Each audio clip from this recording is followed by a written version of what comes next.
Welcome back. Chapter 7, Bad News. Wilbur liked Charlotte better and better each day. Her campaign against insects seemed sensible and useful.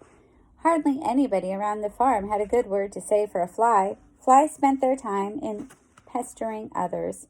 The cows hated them. The horses detested them. The sheep loathed them. Mr. and Mrs. Zuckerman were always complaining about them and putting up screens.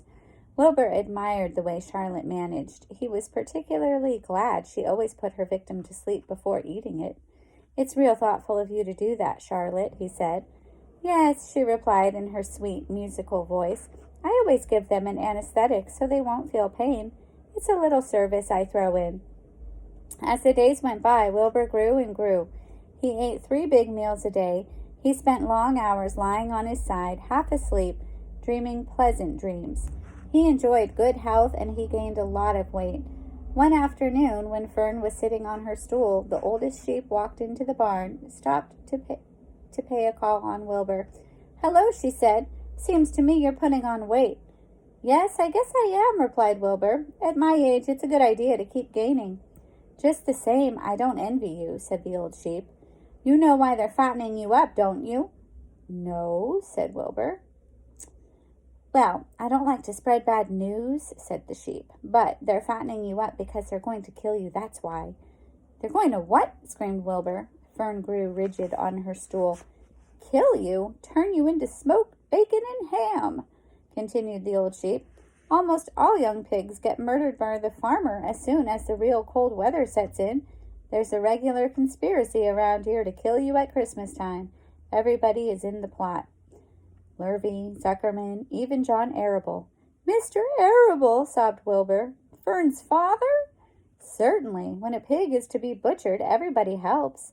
I'm an old sheep, and I see the same thing, same old business, year after year. Arable arrives with his .22, shoots thus. "Stop!" screamed Wilbur. "I don't want to die. Save me! Somebody save me!" Fern was just about to jump up when a voice was heard. "Be quiet, Wilbur," said Charlotte, who had been listening to this awful conversation. "I can't be quiet," screamed Wilbur, racing up and down. "I don't want to be killed. I don't want to die. Is it true what the old sheep says, Charlotte? Is it true they are going to kill me when the cold weather comes?" And here he is, all sad and scared from what the sheep was telling him. "Well," said the spider, plucking thoughtfully at her web, "the old sheep has been around this barn a long time. She has seen many a spring pig come and go. If she says they plan to kill you, I'm sure it's true. It's also the dirtiest trick I've ever heard of. Oh, what people don't think of." Wilbur burst into tears. "I don't want to die," he moaned. "I want to stay alive right here in my comfortable manure pile with all my friends. I want to breathe the beautiful air and lie in the beautiful sun." "You're certainly making a beautiful noise," snapped the old sheep.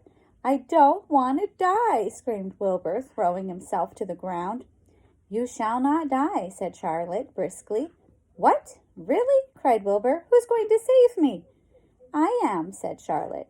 "How?" asked Wilbur. "That remains to be seen. But I am going to save you, and I want you to quiet down immediately.